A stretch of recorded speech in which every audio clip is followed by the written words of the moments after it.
Hello and welcome to this new episode of Do Bootstrapping Your Dreams show. I'm your host Manoj Agarwal, and today we'll be talking with Alex Goldovsky. So Alex is a pioneering leader in the residential and commercial title search industry, serving as the CEO and the founder of ProTitleUSA. Under his leadership, ProTitleUSA has transformed into a powerhouse, consistently ranking on the Inc. 5000 list of the fastest growing private companies in America for 6 consecutive years. With a strategic focus on high volume transactions and state of the art technology, ProTitleUSA has set new standards in the industry, particularly through innovations like OCR data extraction and machine learning for mortgage and collateral documents. Alex holds an impressive 9 US patents and is recognized as a thought leader in the real estate and title search sector. His expertise spans across multiple industries, including real estate investment, hedge funds, and even emerging fields like solar power. A published author, his book Bulletproof Due Diligence: Protecting Your Investment is a key resource for anyone involved in title searches and real estate due diligence. Beyond his business acumen, Alex is a sought after speaker and educator, frequently sharing his insights at high profile seminars and platforms like Bloomberg Radio. His educational background includes a bachelor's from Temple University and a master's from Lehigh University, further complementing his deep industry knowledge and innovative approach to business. Alex splits his time between Florida and Pennsylvania, enjoying his life with his wife and 3 children. And when he finds a moment, he's an avid chess player and traveler. Welcome, Alex. Oh, thanks so much. Glad to be here. Awesome. Now, next All time right. I'll record this what you said about me, and I'll play it to my wife so she gets appreciation of her husband. But great introduction. Well, I'm glad I'm able to help there. But it was not very difficult. You have done so much, you have accomplished so much in your career. So it was very easy to collect this. I'm sure we have missed out a lot more accolades yet you have. But I would like to hear from you. Can you help us walk through your journey? How did it all start? How did you arrive at this success? Oh, absolutely. I think we're very close and very the same in how we started. So I am the immigrant to United States. I came over from the country called Belarus, which was USSR at the time. I immigrated, lived under communist regime, and really don't want to go back, right? So US always attracted me for entrepreneurial spirits, for able to achieve your dreams and follow your dreams. So I was pretty much poor, didn't have a a couple of bucks to go and buy a bottle of Coke. So I started with from very bottom. Where I immigrated, I had 2 years of college behind me in Belarus, in the city called Minsk, which is the capital. And I always listened to the advice, and somebody would tell me, "Well, you have to go to college." I didn't have much money, so I ended up going to college that didn't cost much money, which is Temple University, state school in Pennsylvania. Um, Ran through Temple, then I asked for advice, and somebody says, "Well, you now have to find a job." And all of a sudden, now I discover a power of connections, and I didn't have any connections, right? So I was the Mhm. fresh immigrant, fresh off the boat. Mhm. And even though I graduated with the highest GPA in my major, I couldn't find a job because I didn't have connections. So I went to the interviews all over the place in the US, and finally I got a job um, putting the motors together. It was, I was electrical engineer, and that was not the preferred job.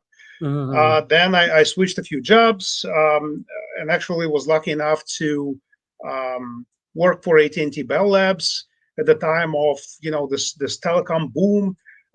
And I was an architect for the microchips, right? So we did the phones. If you remember Ericsson, Nokia phone, we invented DSL. It was booming, and all of a sudden, I think it was under George W. Bush, he opened up the door for outsourcing. And all Mhm. of a sudden, the CEO of our company at that time said, "Well, the U.S. doesn't graduate enough engineers, and we need to support this high tech volume. and let's build up a center in India. And we did Pune, Bangalore, New Delhi. And the CEO flew me over to educate the engineers on how to do the design. So, in essence, I was training my own replacement. I came to this realization and said, something's wrong here, right? So I went through all this path, and now the CEOs are training people to replace me, and I will be out of the job soon. So I spoke with my wife. I said, listen, what do we do? I feel that my job career is moving to China and India. I'll be displaced without the job. And she said, well, let's try playing around with real estate. And at Mhm. that time, I said, all right, let's invest. And I started very hard to find out how to invest, how to bid on auctions. That was pre-GFC crisis. I bought one house, second house, student housing. So I started to build up the portfolio, and then I invested in an apartment complex in real ghetto in Philly. So call me a slumlord, lord, but that was sort of my interesting investment. On the paper, it made sense. But in essence, when I collected rent, I ran into people pointing gun to my head Mm. and saying, "Well, you're not welcome here." I said, "I own this building." No, you're not. So, and that was my firstborn at home, and I was risking my life. So I said, "Listen, I will not do that anymore." And of course, I'm talking to my wife, who is my life partner. I said, "Listen, I really don't like this. What do I do?" And she says, well, do you have any ideas? I said, yeah, I do. In fact, I invested in a few properties and used this one company for title reports, and it cost me $20,000 each on things that they missed. I think I can do this better.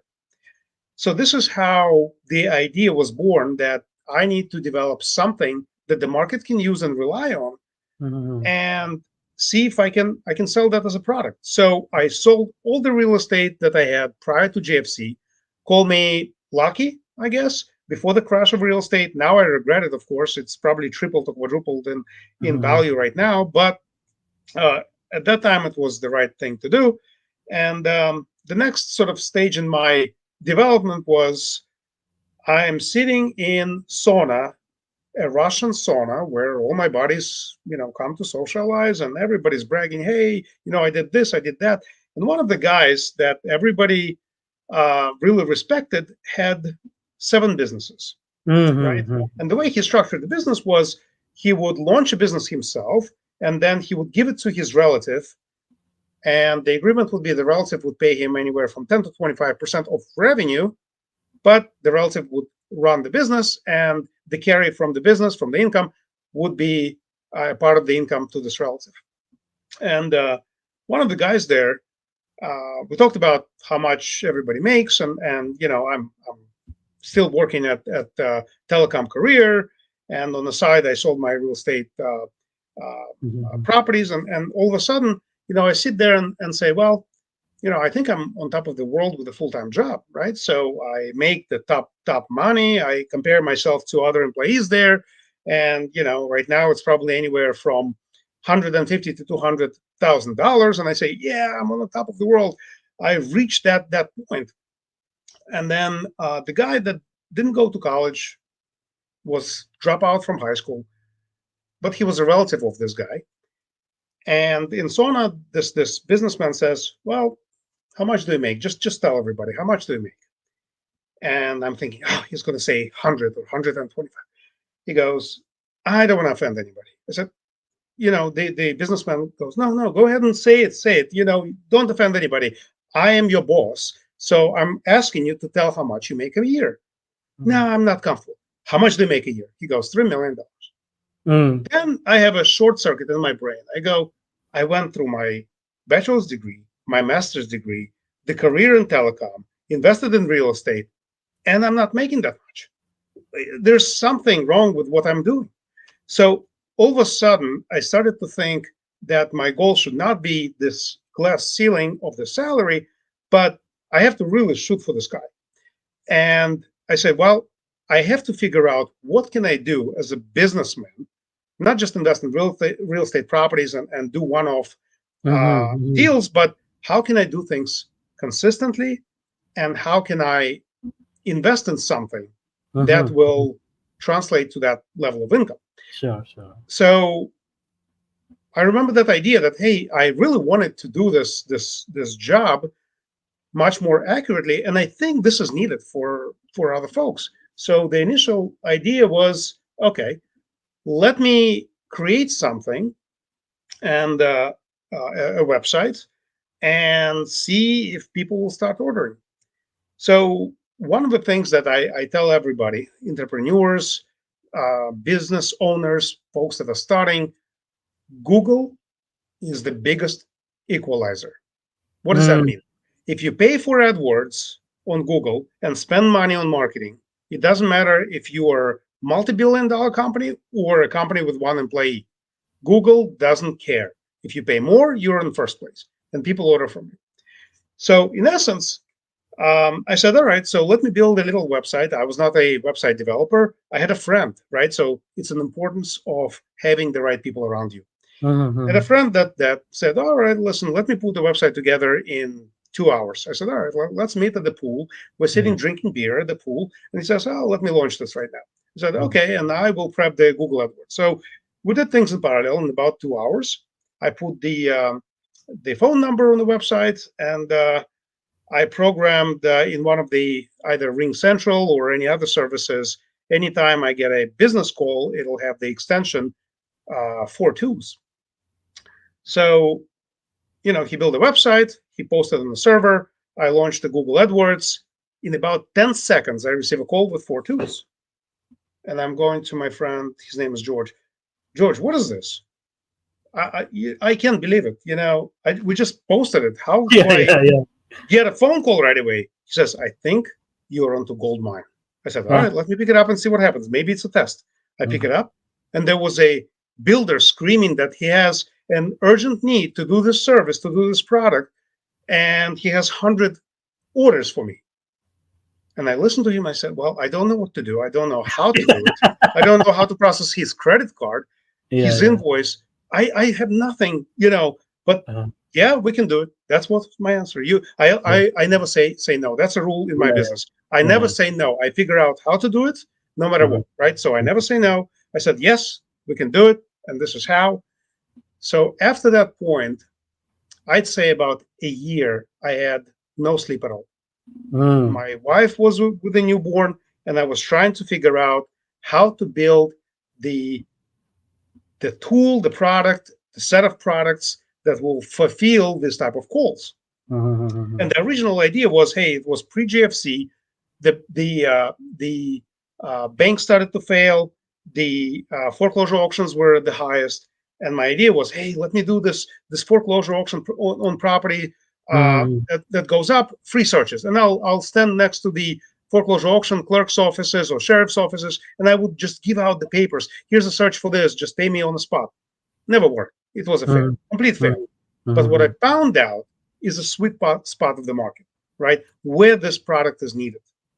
And um, one phone call then changed my life. One phone call.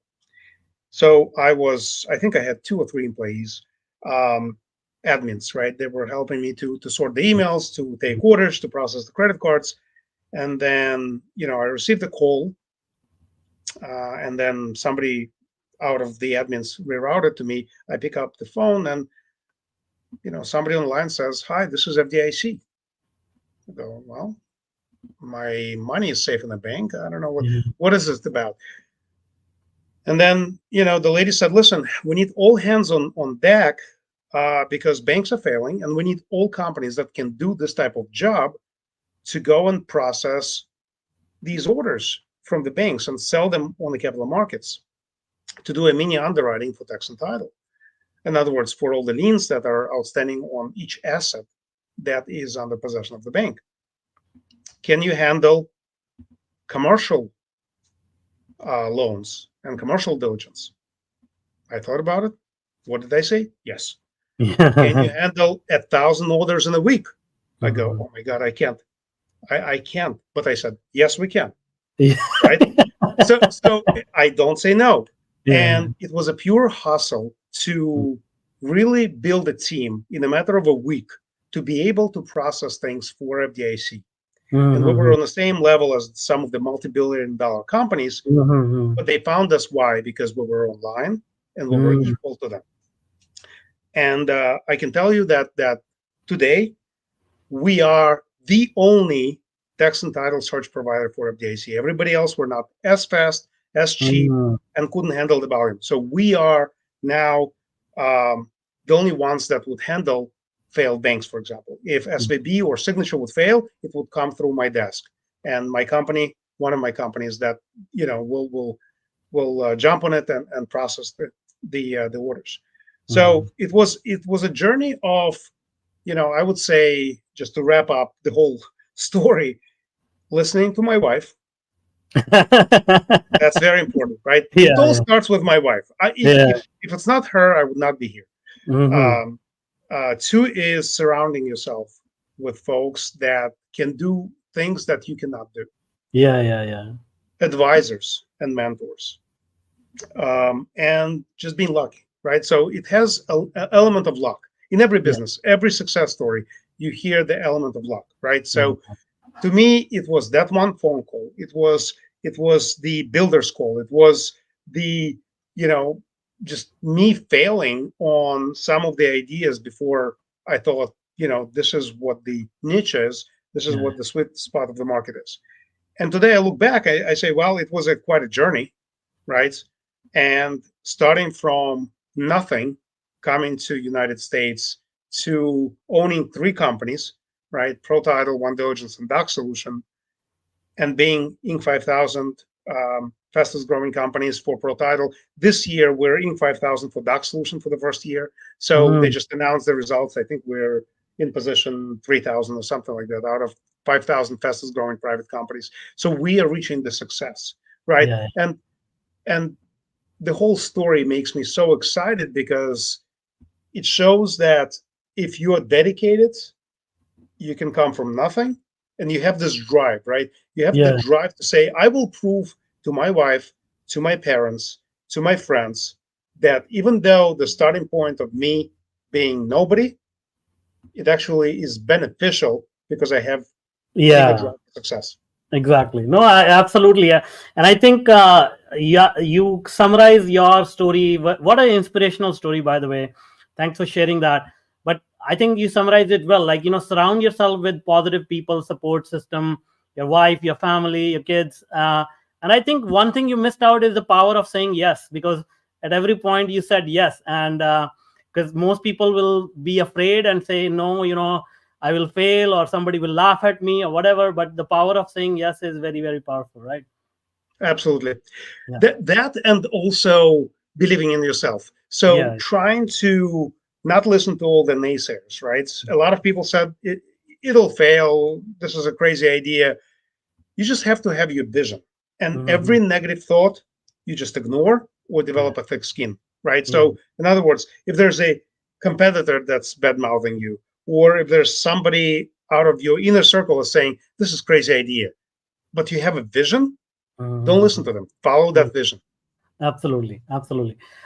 So that brings up a good question here. Along this way, you must have had some negative experiences. I don't generally call them negative experiences because everything in life is a lesson. So, can you help us maybe share a few lessons you learned along the way that are important? We already shared the positive lessons, but the mistakes have a way to teach us some really deep lessons as well.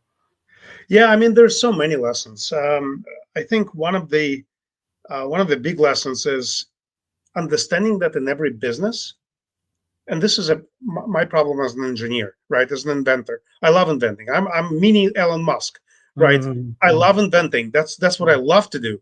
But in every business, product and invention is only 5% of the business. Yeah, yeah. 95% of the business, sales and marketing.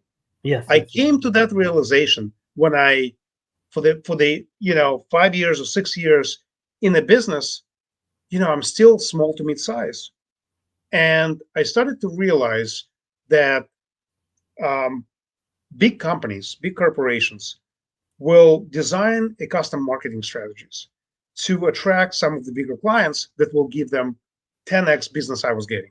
And I Mm-hmm. really want that business, but it always bothered me. You know, I have better products, I have better service, I can handle more volume, but I don't have the marketing. Mm-hmm. So marketing for the product that you're selling is 95% of the success of the business. So Yes. that's probably number one realization that I regret. If I would know that early enough, I would not waste an expense to hire more marketing and sales guys. Yeah. And you Yeah. have to trust them. You have to know that they're really good. You have to have referrals and references for them. But without them, you're just trying to be a face of the company and doing the technical aspects as well. So this is very, very hard, right? Yeah. When you have to drive, everything yourself. And this is it came a year after I started the company, is at the point of letting go. At some Mm. point, when you start a new business, you have to let go. Let go this task, that task, hire and let go, hire and let go. And all of a sudden, there will be that threshold where you say, oh my God, I have 50% more time on my hands. Now I can do something else. Yeah. And Yeah. that's the key element to start a business and continue with the business when you start feeling that you have time to do something else. And that time should be invested into product development or Yeah. sales and marketing or conferences or promotions or ideas. So the best thing about my job right now is you come to the office and I'm a CEO of the company and I come up with this crazy idea. We get everybody in the room. What do you think? No, it's crazy. It doesn't work that way. Yeah. It will work. So let's do it this way, that way. So you become a captain on the ship and you're driving at will with what you want to do.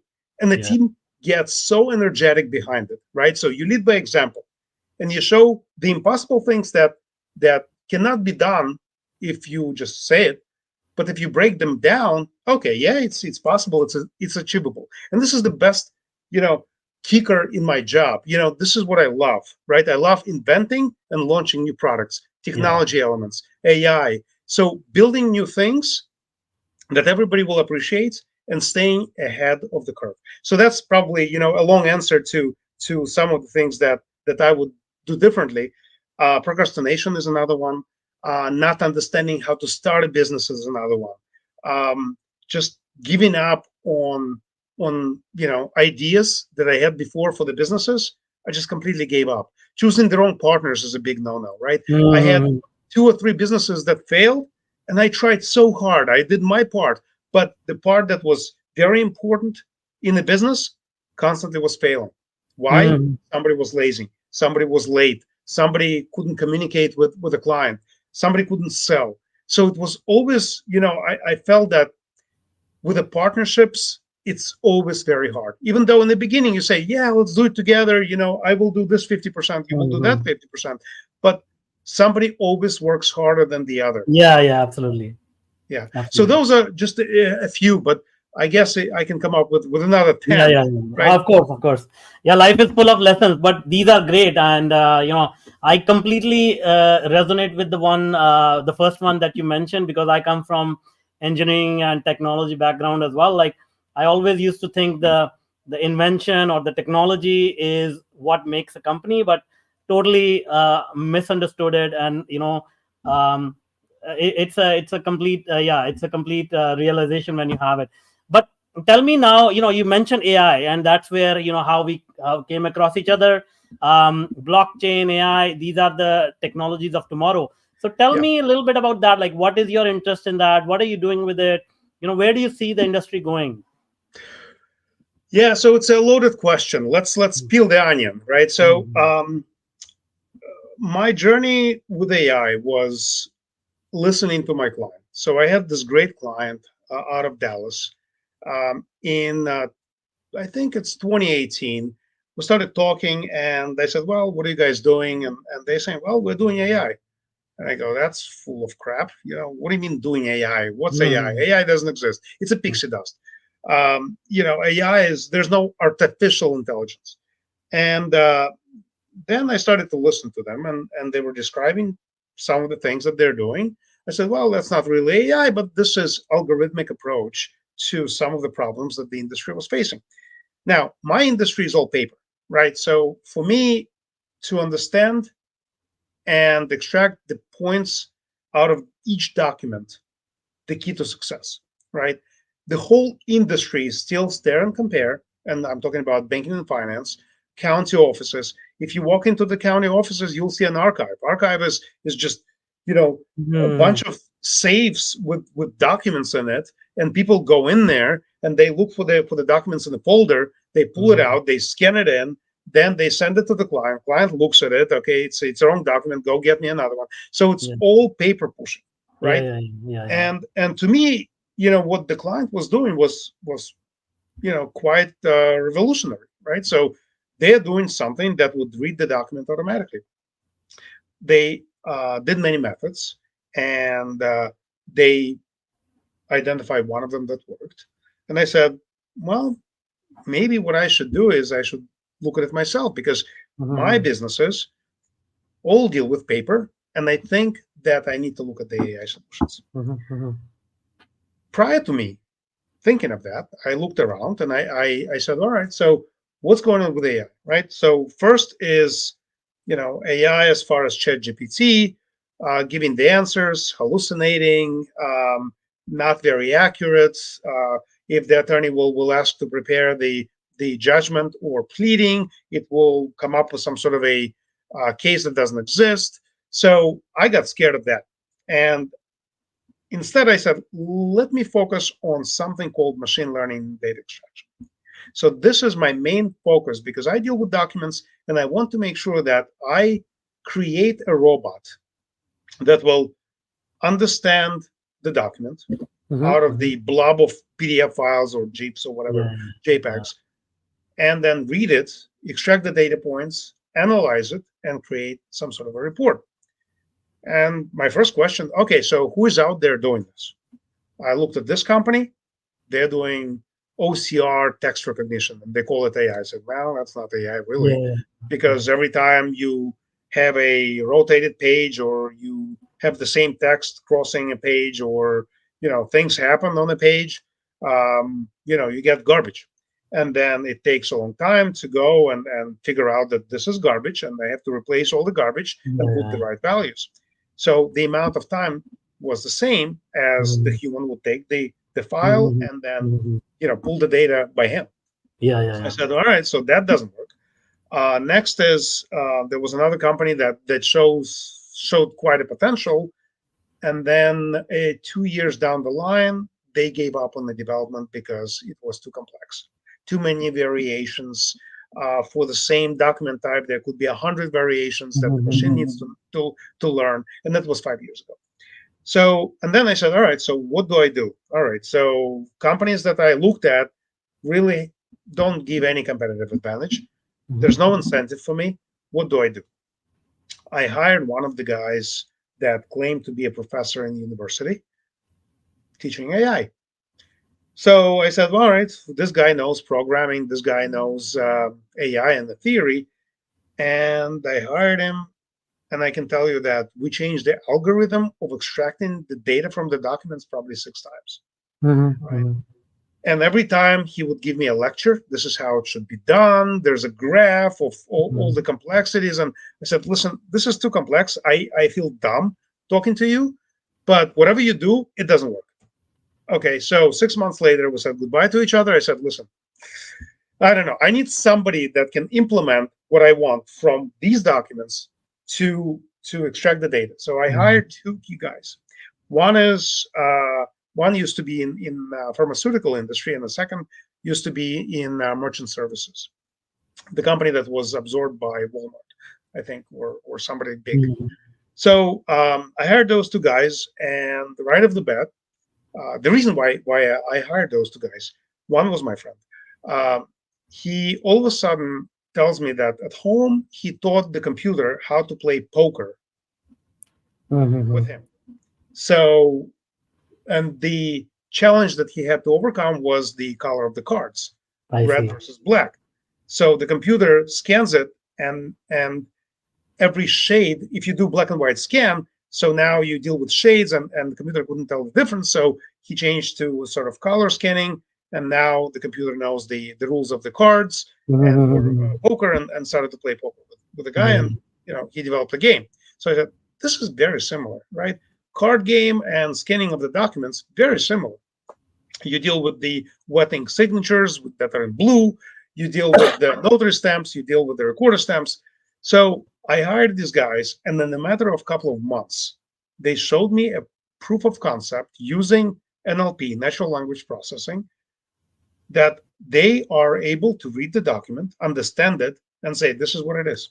Mm-hmm. And we have developed from ground up, without using third parties, a system that trains any documents in any language, any type of field, mortgage, insurance, claims, finance, banking, credit cards, any document that our machine will, or robot, however you want to call it, will recognize the document by reading it, right? It's using the NLP, or their standard forms like flood determination, or real estate loan application, or reverse mortgage loan. There are standard forms that just have a bunch of tables. And once you see that, that's a different technology that's used. And what we did is we had 5 technologies under our belt: NLP, regular expressions, regex. Then we have the regular geometrical zoom in, zoom out, right? So we can zoom in and find something in the corner of the page that we expect to find when we interpret that this document is this. Obviously, OCR pattern recognition and standard forms, if I mentioned it already. All of those technologies work independently. And if you have one key document, you can apply all of them at the same time on that one key document, and then cross compare the results. And that gave us a source of truth, right? By also comparing to the external tape or external data. Let's say you expect this borrower to have this FICO score of 770, and then you look at the credit report and you say, oh yeah, 770, right? Now you have a source of truth. Now, not only from the document from multiple technologies, you also have a source of truth from what you expected. And that's when I realized that in AI world, the data, if you cross compare, doesn't have to be looked at by a human. It can be cross verified by multiple technologies and compared to your expected results to give you a source of truth, right? So this is a very key point that I said, all right, we can do it with any document, any language, any field. And in fact, we build a platform as a SaaS or a PaaS, platform as a service or software as a service, that allows training for different fields of market fields, different documents, different languages. And then we have a team of data engineers that trains the data extractor to say, all right, I need to extract this interest rate, this borrower name, this address, this and this and this and this, and compare to the expected results. Yeah. Now it becomes autonomous system. So in essence, the algorithmic approach, which is not AI, but the way you use the AI element, creates a source of truth. So once you get to that point, you realize, oh, so you drop the file and then it gives you the results. Is that AI? No, but this is an approach that we call AI under machine learning and umbrella and data extraction to use all the technologies available and give you an exception if things don't match.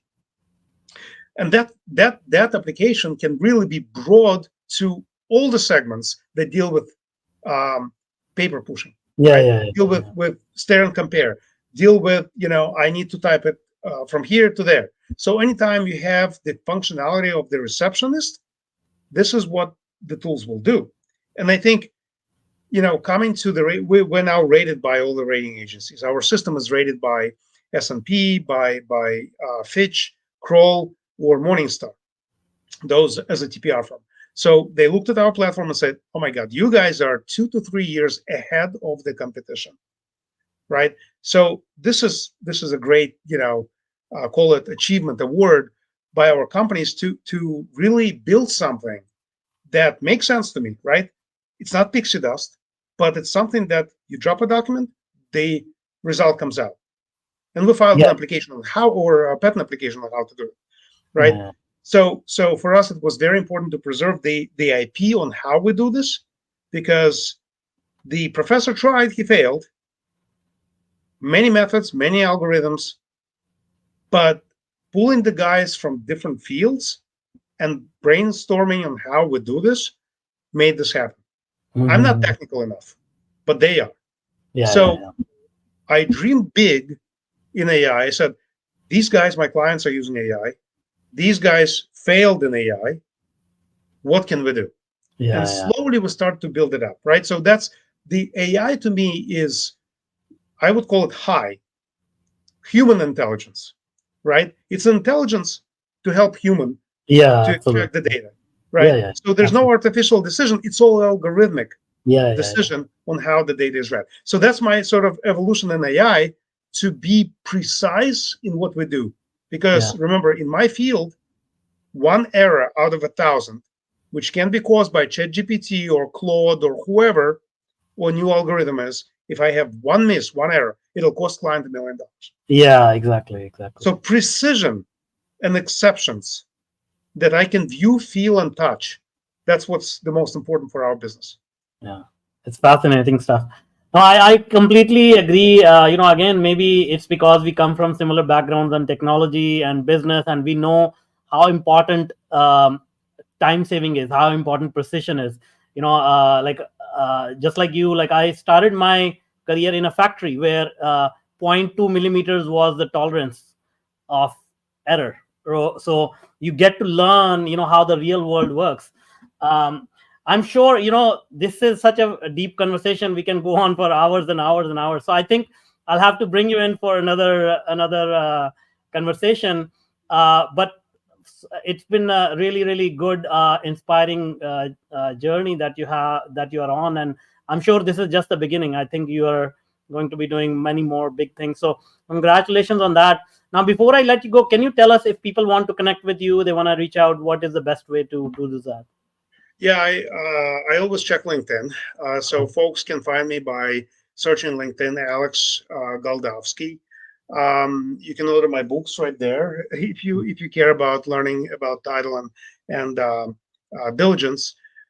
Folks can write me, alex@ProTitleUSA.com. Again, it's alex@ProTitleUSA.com, or go to the website, either ProTitleUSA.com or DocSolution.com or OneDiligence.com, and you'll be able to click the contact and email me, and I'll be happy to respond to any of your queries or questions. And again, I think I'm quite reachable, and you'll be surprised that I'll answer the same day. Awesome. We'll put those links in the show notes so that people can reach out easily. Thank you so much. Thanks, Manoj. Take care.